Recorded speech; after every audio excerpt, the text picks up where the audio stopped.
A perfect example of how artificial intelligence is going to replace most of what we do, we have the Rubik's Cube robot, which is in the Science Center in Singapore.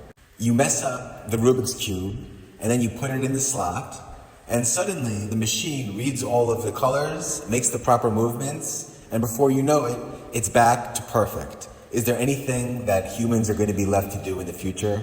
I hope so.